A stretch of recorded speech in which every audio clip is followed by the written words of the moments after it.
Okay, this is an invocation to Lord Krishna, and it is known as Ekashloki Bhagavatam.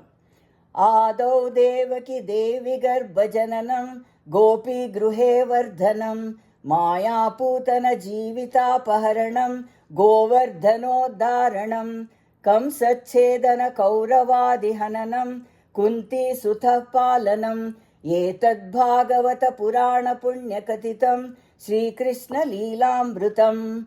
Born to Queen Devaki, brought up by gopis, took out the life of Demoness Putana, lifted the Govardhana mountain, beheaded his uncle Kamsa, helped in killing the Kauravas, looked after the children of Kunti. This is in short the ancient story of Bhagavatam, which describes the nectar-like play of Lord Krishna.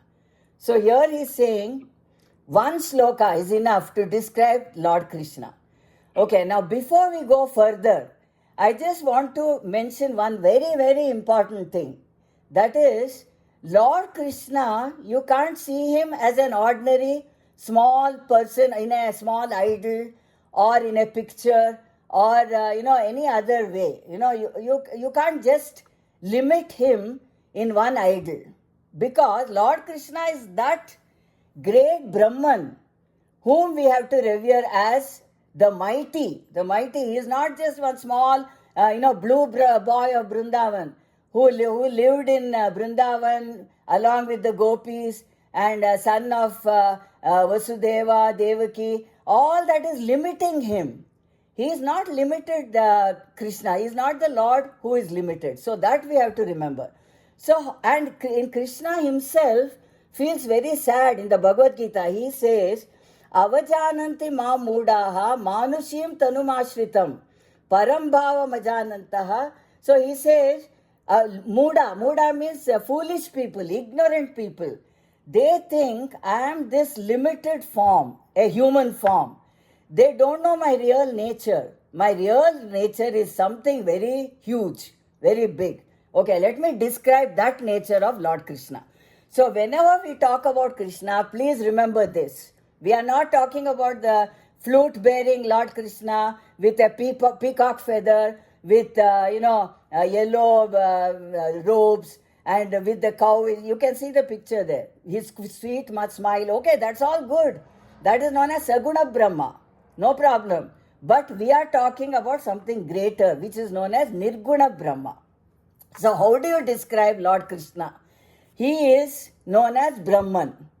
He is pure consciousness. He is the Paramatma. He is the pure awareness.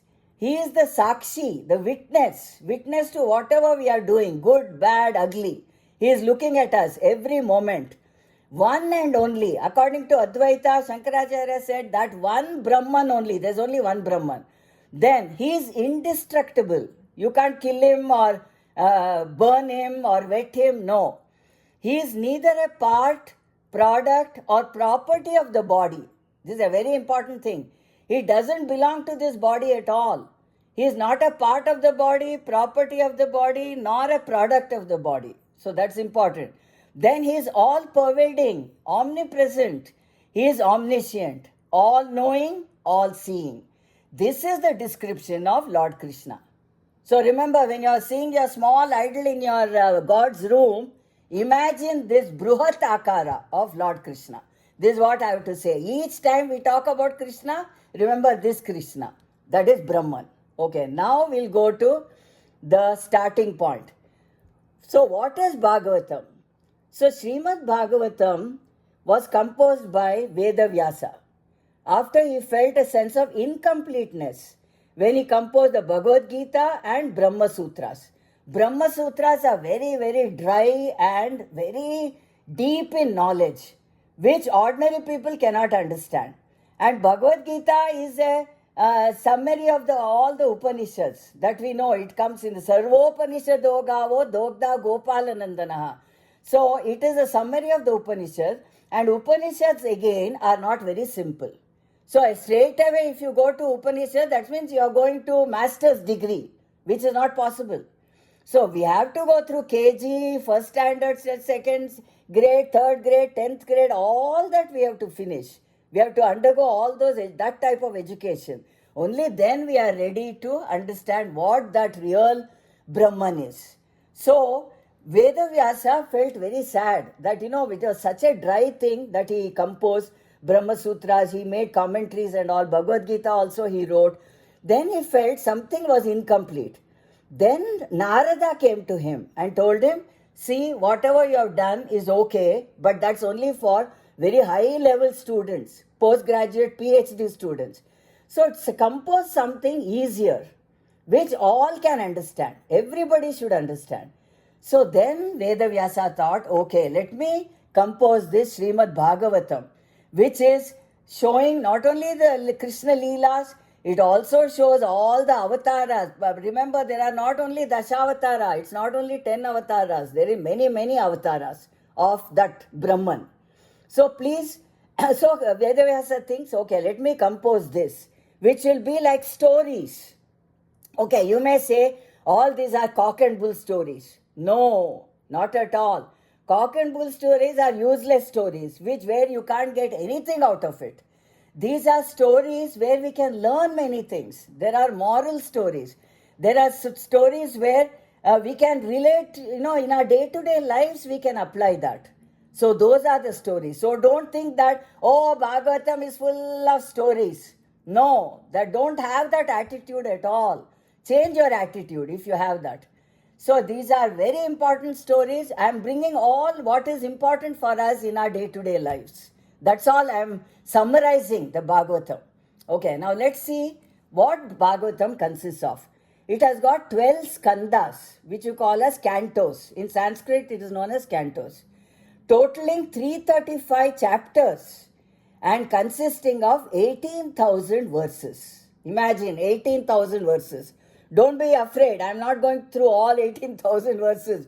By the time I finish, I'll be dead and gone. So it's not so many verses. No.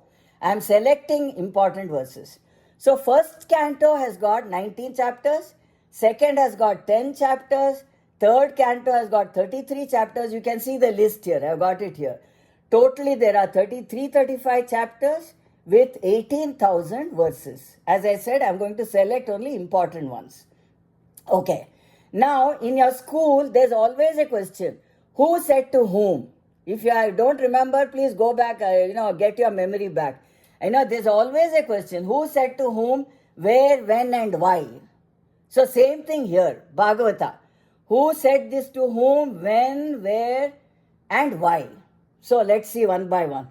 When? In the end of Dwapar Yuga. Now remember, in Dwapar Yuga, Krishna lived and he gave up his body. He died.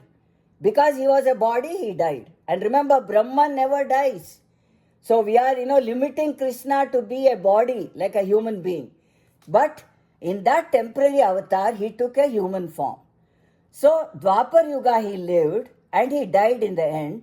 So the end of Dwapar Yuga means what? Krishna had already given up his body. And beginning of Kali Yuga. So after Dwapar Yuga, Kali Yuga started. We are all in Kali Yuga now.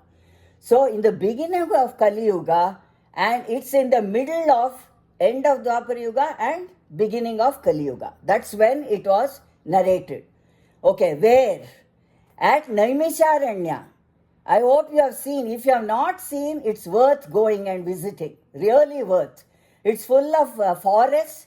Aranya means forest. You know that. Aranya means forest. Naimisharanya, that's a special name given to this forest. It's in UP, about 56 miles from Lucknow. So we have gone there.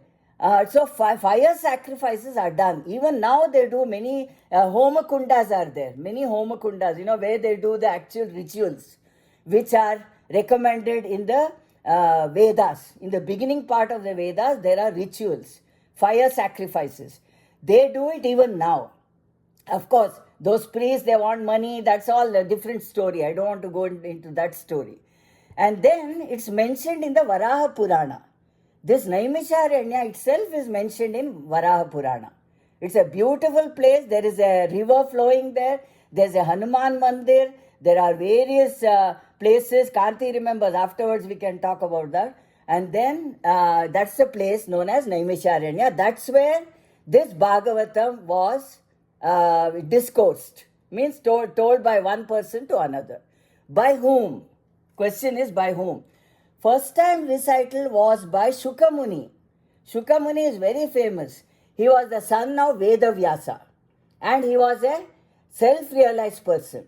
He was a boy, a small young boy. And when he told Vedavyasa, you know Vedavyasa, just now we were talking about Vedavyasa, who has composed this whole Bhagavatam. So when Vedavyasa found that his son Shukamuni is renouncing everything and becoming a sannyasi and going away, that Shukamuni must have been 12 or 13 years, that's all, maybe maximum 15 years. So Vedavyasa is shocked. He says, how can you leave me and go away, he says. Then Shukamuni says, no, I have found the end of my goal. I know what I have to do. I know where I have to reach. So I have reached the goal, so I have to go. So Shukamuni is the one who recited this Bhagavatam for the first time. Then, while he was talking about Bhagavatam, there was one person known as Suta Puranika. Suta Puranik, whose name was Ugrashrava. Okay, one thing I want to tell you. Don't worry about names. Don't think that, oh, that name I couldn't get it. Who was this person? No, because it's very complicated. There are millions of names in Bhagavatam. If you try to remember all that, nothing will come to our head except Lord Krishna. Lord Krishna is important, that's all. So Ugrashrava was the name of this Suta Puranika. He was the son of Romaharshana. Again, father, son, don't care, don't worry. Who had heard from Shuka. Shuka Muni, while he was teaching, Suta Puranik had heard about Bhagavatam. So this Suta Puranika was the oldest learned Vedantist. He was very old and he had lot of knowledge about all the Vedanta, Upanishads, everything. He knew everything. So he is the narrator here now. We are talking about Suta Puranika. Then, to whom? Who said to whom? To whom? He addressed this to the other sages. There were many sages in Naimisharanya. Even now, when you go there, you can see many sages and saints, sitting there and meditating and all that. So in Naimisharanya, there were many sages. So Suta Puranika tells Bhagavatam to these sages. Okay, why? Why does he say that? He says because he tells that in Kali Yuga, the Iron Age, it's known as the Iron Age, human beings have short lives. Remember, we have maximum life is 100. How many of us can live till 100? Very few, handful. So that is maximum. But in those days, they used to live to 125, 130 years. Even Ramanujacharya lived till 120 years. If you see his background, his, when he was born, when he died, he lived up to 120 years. So now in Kali Yuga, slowly people are becoming there. I mean, their lives are short. Many people we are seeing now, teenagers dying, in their 40s they die. All that means short lives they have. They are quarrelsome, lazy, misguided, unlucky, and always disturbed, always agitated. That's why we have these sessions where in big companies, they have how to calm the mind, meditation sessions. All that is required in Kali Yuga because so much we are disturbed because of so many things going on. So now in this I just want to tell you, Kruti Yuga was the first Yuga, which was known as Golden Age. In those days, golden, all the vessels, everything that they were dealing with was made out of gold. Now we can't even think about that. So Kruti Yuga was called as Golden Age. Treta Yuga is called as Silver Age. Dwapar Yuga is known as Bronze Age, when Krishna lived. Treta Yuga, Rama lived. Rama, Parshurama, they all lived in Treta Yuga. Dwapar Yuga, Krishna lived. And now we are all living in Kali Yuga, which is known as Iron Age. Now we have got everything made out of stainless steel. Stainless steel is nothing but iron. So iron, all those are Iron Age we talk about. In fact, we can call it as Plastic Age also, if you want. And just the other day I was seeing in Dubai how those princes have got golden cars, all gold-plated cars. So they may be from the Kruti Yuga. because I got everything in gold. I'm just giving you an example. Just yesterday I was seeing that. Okay, so which means that in what you call, let me check. I got some sound. Swarna, raised her hand. Swarna raised her hand. I don't know, maybe my mistake. Okay, doesn't matter. Yeah. I wanted to ask you. Oh, yeah?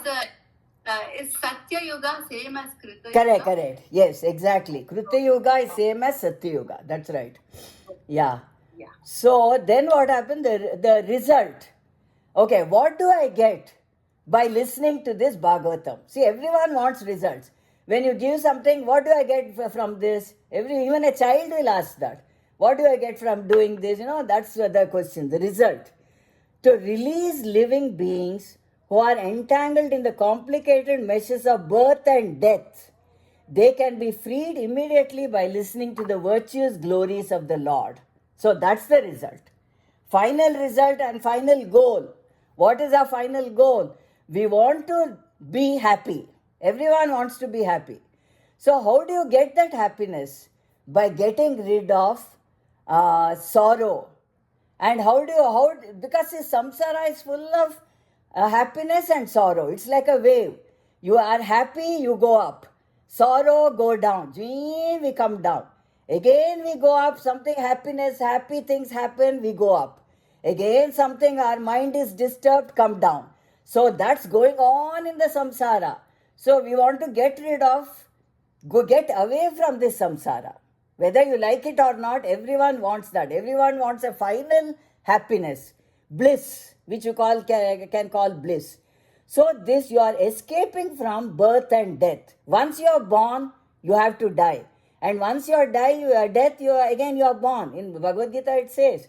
And during that birth and death, we experience this happiness and joy and sorrow continuously. And we want to be freed from that.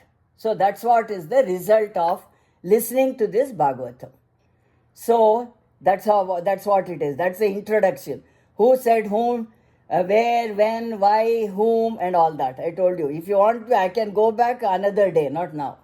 Okay, now there are 4 slokas which are very important. That's known as Chatushloki Bhagavatam. Chatu means 4. Sloka means, sloka.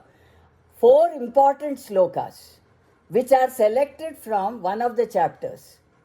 And this is like a summary of the whole Bhagavatam. And Vedavyasa, what he does, afterwards he slowly expands these 4 slokas so that we get all in detail. We get everything in detail. So now let's see what the first sloka says. And I'll tell you where this sloka is. It's these 4 verses. They are in the second canto, 9th chapter, 33, 34, 35, 36. These are the 4 important slokas. So were enunciated first to Brahmaji. Brahmaji, we all know who is Brahmaji. 4 faces he has got. And he has come out of the navel of Lord Vishnu. That picture everyone knows. Where Lord Vishnu is lying in the ocean of milk, and Lakshmi is near his feet, doing massage to his feet. And there is that Adishesha. On the Adishesha, Vishnu is lying down. And then from his navel, you see Brahmaji coming out. Brahmaji was the first person created by Lord Vishnu. So this Chatushloki Bhagavat first was told to Brahmaji by Lord Vishnu. So Lord Vishnu tells him what this Chatushloki, 4 slokas of Bhagavatam means. And now what Brahmaji does, he has got the 4 slokas. He transfers that to Naradji. And we all know Naradji is one of the famous Narayana. Always he goes. In every movie, he is the one who creates problems. They say he creates fights, he creates arguments and all that. But there is a purpose for why he does that. Every story has got a purpose about Narad. So Brahmaji tells these 4 slokas to Narad, who explained them to Rishi Vedavyas. So Naradji, what he does, he goes to Vedavyas and tells him about these 4 slokas. And then Vedavyasa expands all these 4 verses into 18,000 verses, which we saw just now. And that he names it as Srimad Bhagavatam.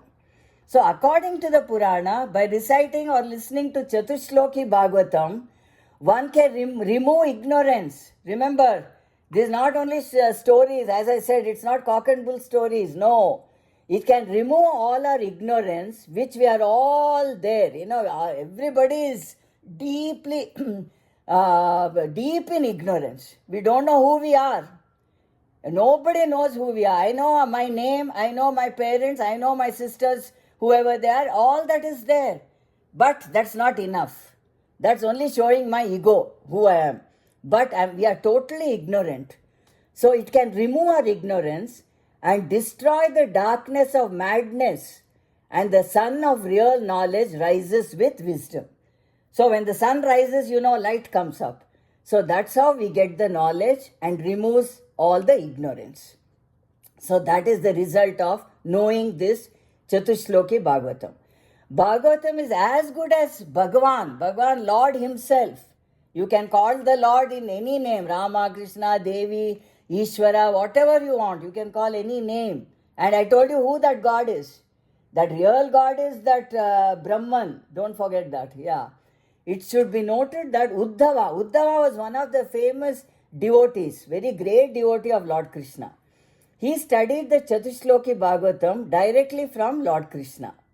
Upon learning such self-knowledge of love, Uddhava felt very much aggrieved by feelings of separation from Lord Krishna. He comes to Vrindavan, when he wants to take Lord Krishna and, he wants to take him to near Kamsa, to kill Kamsa. At that time, Uddhava feels very sad that he is not able to spend time with Lord Krishna. And even now, there is an idol of Uddhava in this one, Kedarnath, Badrinath. In Badrinath, in that temple, you can see Uddhava's idol. Also, people do worship Uddhava, the devotee of Lord Krishna. So now let's see the first verse. I told you 4 verses. We'll see today the first verse and let's see how much time it takes. So, ahameva sameva agre nanyad yat sadasat param paschadaham yadet tacha yova shishyati sosmyaham. So that is the first sloka. Out of the Chatushloki Bhagavatam, this is the first one. Here it says, Lord Vishnu tells Brahmaji that before the creation of this world, only he existed, nothing else. And what he is seeing now in this world is only he. And at the end of the Mahapralaya, Pralaya means what? Dissolution of the whole universe. Only he will be existing and nothing else will. That's why he is called the Sarvavyapi, omnipresent, Vishnu. In the Bhagavad Gita, Lord Krishna is clearly stating that he is residing in every living being. So, Ishvara Sarvabhutanam Yudhesha Arjuna Tishtati. That's in the 18th chapter. Lord Krishna says, I am in the heart of every living being. In all the human beings, living beings, animals, plants, everywhere. So, Hridesha Arjuna Tishtati. So, but people are not recognizing me. That's what Lord Krishna laments. And then the Upanishads declares that Isavasyam idam sarvam. In Isavasya Upanishad, this is the first statement. Isavasyam idagam sarvam means what? The whole universe is nothing but Isha. Isha means what? The Lord. The Lord is there in the whole universe. He has created the whole universe. And that the Lord resides in everything in this world. Just as a spider makes its web with its own material, God created this world with his own materials, meaning that whatever we see in the world is the part and parcel of the Lord himself. Brahma Tattvam. Okay, you all know that the spider, out of its saliva, it makes that huge web, beautiful web. And that web is so complicated and so intertwined, and it's so difficult. Even scientists are not able to replicate the spider's web. That's what they say. And that same saliva, it's brought out as the web. And the same saliva, it takes it back if it wants. If there is, it also collects all the other insects like mosquito, fly, and everything sticks to the web. So the spider creates this whole web by itself. In the same way, This Brahman, I mean, the Lord Vishnu is only a name. Remember, it's only a name. And who is the actual thing, who is doing that? That Brahman, which I told you so many times, pure consciousness, that is the one, involved with Maya. Of course, I'm not going to that Maya and all, that's too much. And then the whole universe comes out. So the universe is created. So Lord Vishnu is telling Brahmaji, I was alone. There was nobody here. So I was feeling bored. That's why I produced you, he says, Brahmaji. That's how Brahmaji comes out of the navel. And Brahmaji is the God who creates. He is the creator. Brahma is the creator, Vishnu is the sustainer, and Lord Shiva is the destroyer. We know Brahma, Vishnu, Maheshwara. That's the common, words which we use for gods.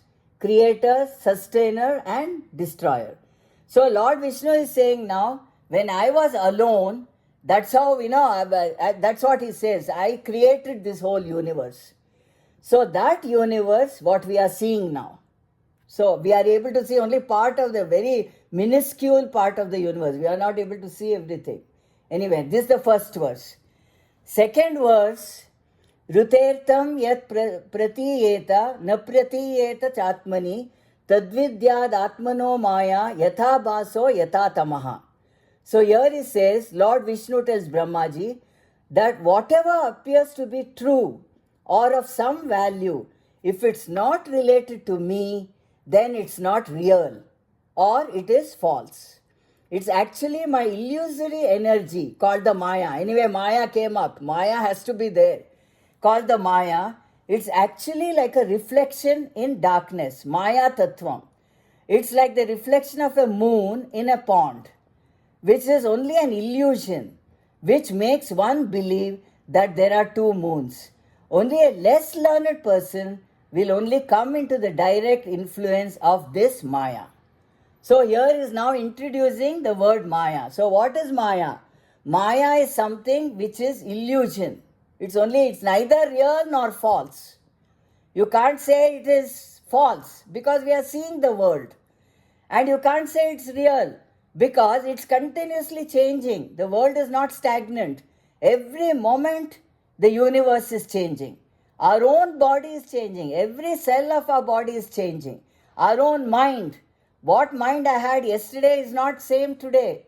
Tomorrow it will be different. So everything is changing. So it cannot be real. And what is the real thing? That Brahman, that awareness, pure awareness, that Sakshi, the witness, the one and only, indestructible, that is the one which is real. And Maya is Maya, not real. Okay, third verse. Yata mahanti bhutani bhute shu chavacheshvanu pravistanyava pravistani tatateshu nateshvaham. So this is an important sloka which is in Bhagavad Gita also. God Vishnu tells Brahmaji that just as all the material elements of this world are visible after the creation, are called the pravistas. Some Sanskrit words are there. We need not know about that. And they were existing in the form of a cause even before the creation and hence called the apravistas. I too, as I am present in every creation internally, antaryami, inner witness, I am a pravishta, and as I did exist even before the creations of the world, I am apravishta too. God is in everything in this world internally. At the same time, God is outside of all these elements. This is the Jagat Tattvam, world element. Lord Vishnu is very specific in telling us that He is in every creation as a part of that thing, and at the same time, all these things are not in Him. He is pervaded by the entire universe. He is the part and parcel of everything in this world. In Gita too, the Lord Krishna is telling clearly that He is in every creation, but none is in Him. This comes in chapter 9, 4 and 5 shlokas. So you can refer to that after we finish that. If you have a book, you can see the meaning. There it says, I am in all the beings, I have created the universe. But the worries and tensions and the suffering of all the beings are not in me. That's what he says. I created everything. But what you suffer or enjoy or neutral to anything, those are not in me. So that 9th chapter, 4 or 5, explains that very well about the wave and the ocean. A very good example. Waves are in the ocean, and then and everything is water there. So ocean is water, waves are also water. So waves think I am great, but the next moment the wave is gone. You don't see the wave again. But the water principle is there in the wave also. So that is the basic principle. Means what? That is the inner the important factor which we have to remember. So God means what? The Brahman is not only outside us everywhere, it's also inside us, where we call it as Jiva. Jiva is the soul or that part of, you can say I am the Jiva and Brahma are same. Shankaracharya has told very clearly, our Jiva and the Brahman are not different at all. But each living organism will have that Jiva. So that's what the third sloka is saying. Fourth one. Today we'll start with the fourth and then we'll see what discussions we can have. Yetavadeva jignasyam tattva jignasunatmanah anvaya vyatirekabhyam yat syat sarvatra sarvada. So this is the fourth verse. It explains the whole truth as to what we are and what we stand for. Lord Vishnu says that all those who are curious, those who are searching for the absolute truth, will end their search with the knowledge that in all circumstances and in all the space and times, and directly or indirectly, God as super soul is resting in all the living beings in the form of soul, Atma, and the whole truth of the matter is the Chaitanya, the conscious self, in each and every creation, is the part of the super soul, Brahman. This truth is what we have to seek as human beings. We have to keep in mind, Brahman cannot be made into parts, and hence we are that Brahman. So remember that. Brahman cannot be destructible. You can't make him into pieces.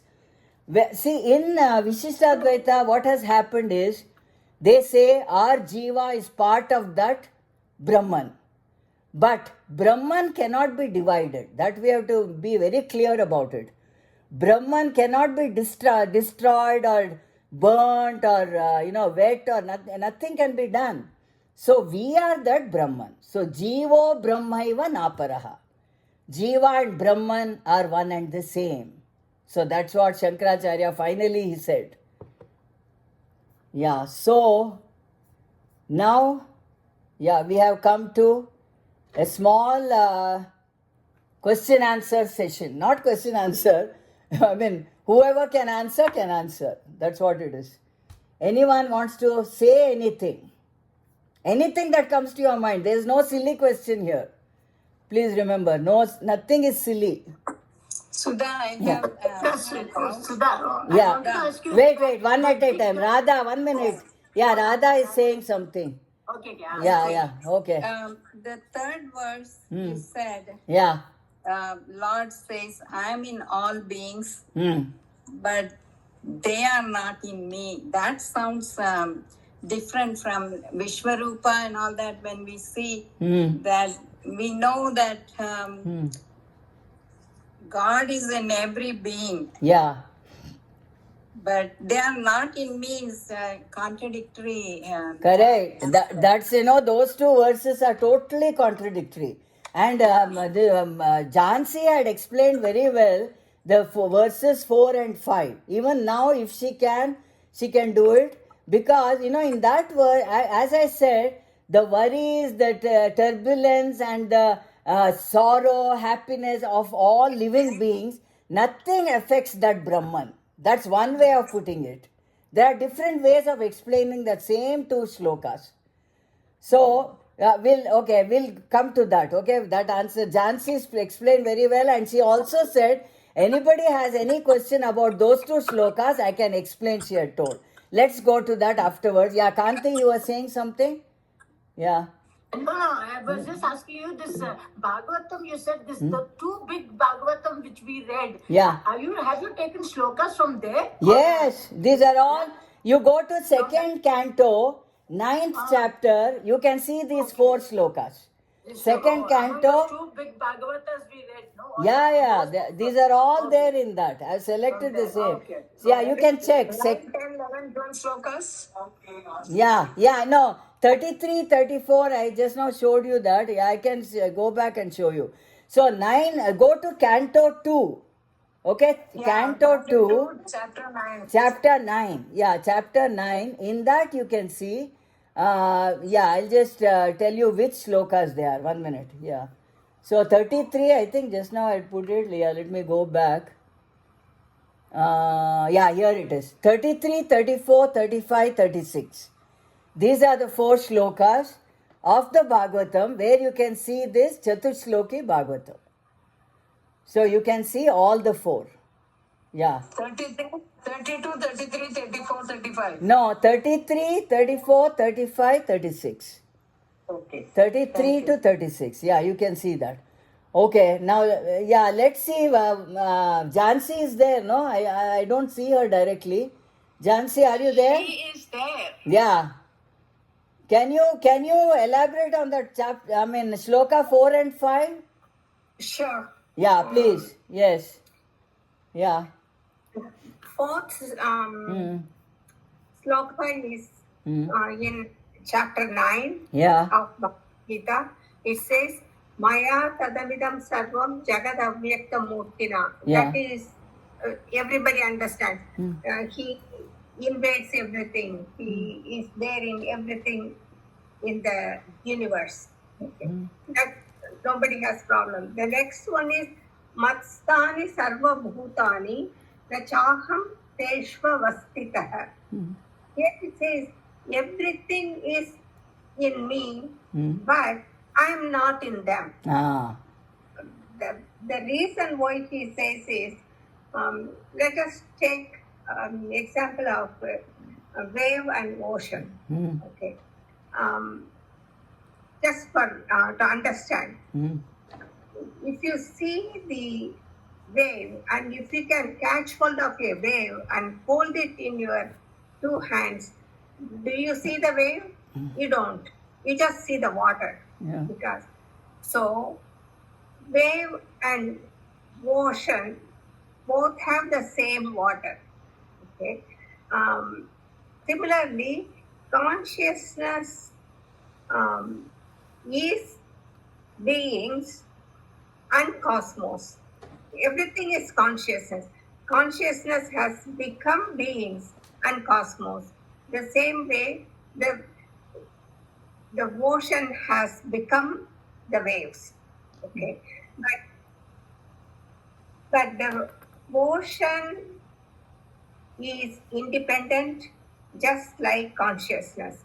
It is independent, it is eternal, and it is a reality. It cannot exist in temporary dependent falsities. So wave is dependent on the ocean to exist. So this is the difference between the why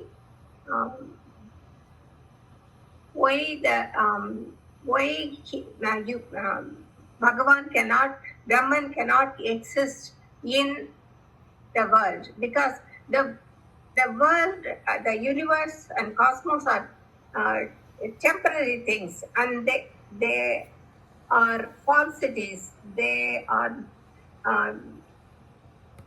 dependent on Brahman to exist. So, eternal independent Brahman cannot exist in a temporary dependent falsity. That's why it is Nachaham Teshva Vastitah.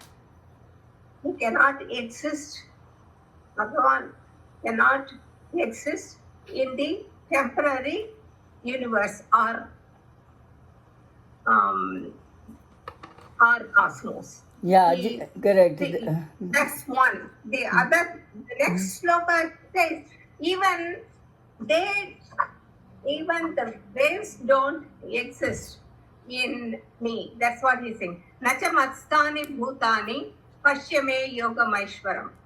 That is the fifth sloka, first two padas. Beings also don't exist in me. The reason why he says is the beings are appearances of Bhagavan. Everything in the universe is false and it is just an appearance of Bhagavan. So the temporary appearance is not going to exist in Bhagavan because they are temporary, they are appearances, they are not real. So they cannot exist in him. That's what he is saying. So as now you know that waves are nama rupa vivaharic aspects or appearances of ocean. So also the beings of cosmos are appearances of consciousness, and they are not countable second entity. Wave is not another entity apart from the ocean. The same way the cosmos and world is not second entity which is countable apart from Brahman. Yeah, so you can't separate the wave from the ocean. So they are not separable. Yeah, that's correct. And yeah, you have something more? Yeah, so that's why he says, I don't exist in the beings because they're temporary and they are dependent on me for survival and they are my appearances. Yeah. Beings don't exist in me either because cosmos and beings are appearances, that two dependent appearances. They are not countable second entities. That countable second entity is an important word you have to remember. They are not something different. So what is there now? It is only me. I alone am, and God alone is. Everything else is not. Yeah, so it's all name and form. Whatever we see, it is nothing but name and form, name and form. That's all. So there is nothing separate. You know, you can't say the wave is separately existing. You can't do that because the wave cannot exist without the ocean. So without the water and the ocean. That is so it's a contradictory two slokas in chapter 9 of Bhagavad Gita 4 and 5. So if you all... I have one request for you. Yes. Those 4 slides, Chatushloki, this one. Yeah. I'm just writing it in one or two sentences. Ah. Can you display the first one and the second one? Just now I removed it. You know what? Okay, because the time, there's only 5 minutes. I'll do that next time. Surely I'll put it back. Yeah. So anybody else, what's your take home today? Sudha, can I just add something? Yes, please. We did talk about the terms Apravishta and Pravishta. Yes. So Bhagavan says Pravishta is his unmanifested form. And Apravishta is where the Maya comes in. Correct. And that is where we see the temporary existence of the Brahman, in different forms. Yes. So probably that tells us that Brahman is everywhere, but he is not with. He's in the Maya form, he is not there. Or because it is the Maya, it is the reflection, as he said. Yes. You only see my reflection. Yeah. So I was thinking that Pravishta and Apravishta probably explains this kind of contradiction that exists in this. Correct, exactly. Yes. Those two words were new words actually, and as you said, that's explaining whatever the shloka 4 and 5 are saying. That's right. Yeah, anybody else? Because 4 minutes we have. I just say the whole Bhagavatam is there on internet. Yeah. And you can go to any canto, any shloka, whatever you want to. So if you want to second canto, chapter 9. And Yeah, everything is there. 32, 36, it's there. Yeah, you go. Okay, Jansi, go anywhere but come here on Tuesday. No. I Go anywhere you want, but don't forget to come on Tuesday. So, Okay. what is the Yeah. this one? Yeah. Keywords to get that on the internet, Bhagavatam? Nothing but Srimad Bhagavatam, you'll get different types of commentaries from different types of people. You can go to whichever is suitable for you, you can read. Srimad Bhagavatam, just put in that search. Keyword. Okay. Yeah, search. Keyword is Srimad Bhagavatam. That's all. Okay, Yashoda, I want your input. Something, whatever. Also, if you see so many things, Which one? Huh? if you see so many people's commentary, you feel too much confused. Correct. More confused you'll feel. That's what. That's correct. So stick to one. Yeah.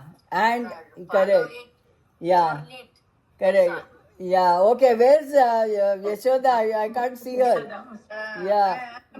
Yeah. Happy that we are Ah. learning Yeah. a Oh. lot of words. Ah. I'm making a note so that I Oh. can relate to it next time. Oh, great. That's the best way of, understanding things, because unless we note it down, it won't go into the head and we'll be wondering, what is this word? Why, I don't know, I don't understand this word. That kind of a lot of doubts will come. So, anyway, I'm very happy you all came. 2 minutes we have, and we can do the concluding prayer, and we'll meet. Yeah, yes. Why are these 4 verses Yeah. in the middle of nowhere chosen as Chatushloka? Correct.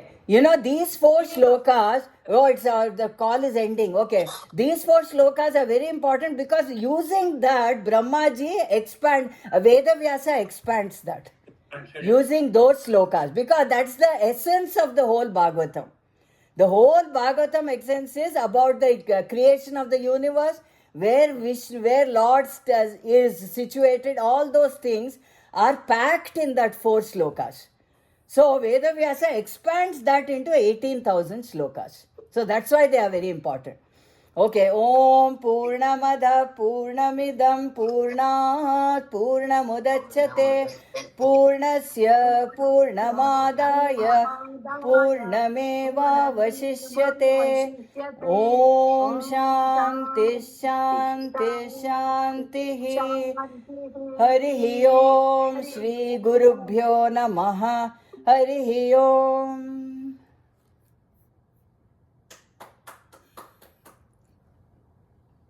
How was the response? ಯಾರು ಇರ್ಕಿಂದ ಎಲ್ಲ ಇடம் ಮಕ್ಕಂಗೆ ಕಾಣ್ರದೇ ಇಲ್ಲ ಇಂಕ್ I don't know who all were there. I think I saw Shubha பார்க்கணும் யார் யார் இருந்தான்னுட்டு. ಗೊತ್ತೇ ಇರಲ್ಲ தெரியுமா, because it shows one group. Shubha was there? Shubha was there. Yeah, I saw Shubha. Veena ಹೆಂಗೋ ಕಾಣವಿಲ್ಲ. I don't know ಯಾರ್ಯಾರು ಇಂದಾன்றದೇ ಗೊತ್ತಿಲ್ಲ. I know whose faces I could see. பார்க்கலா ಹಿಂಗೆ போடுறேன். வத்சலா ஃபர்ஸ்ட் வந்தா. ஓகே, வத்சலா இருந்தா, ராதா இருந்தா, ಕಾಂತಿ, ಲಾವಿ, ವೈದೇಹಿ ಇಂದ, ನಳಿನಿಯೂ ಇಂದ, ಅಪ್ರೂವ್ ಅವೇರೋ ಕಟ್ಪೋನ ನೀವೇ ಕೇಕ್ರೆಯನ್ನ, ಝಾನ್ಸಿಯಿಂದ, ಲಲಿತಾ ರಾಮಕೃಷ್ಣ ನಿಕ್ವಿಲ್, ಇಂದಿರಾ ಕೊಂಚಪೋದಿಂದ ಅಪ್ರೂವ್ ಪೋನ, ಸರೋಜಿಂದ, ಲಲಿತಾ ಜಯರಾಮ್ ಇಂದ, ಶುಭಾವು ಇಂದ ಅನ್ಕೊಂಡ್ರು ನಾ. ಯಾ ವರಲಕ್ಷ್ಮಿ ಇಂದ, ಸ್ವರ್ಣ ಶ್ರೀನಾಥ್ ಇಂದ, ಯಶೋಧ ಇಂದ. ಸೊ ಯಾರ್ಯಾರಿಂದ 1 2 3 4 5 6 7 8 9 ಎಲ್ಲರಿಂದ all were there.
Oh Shivarama.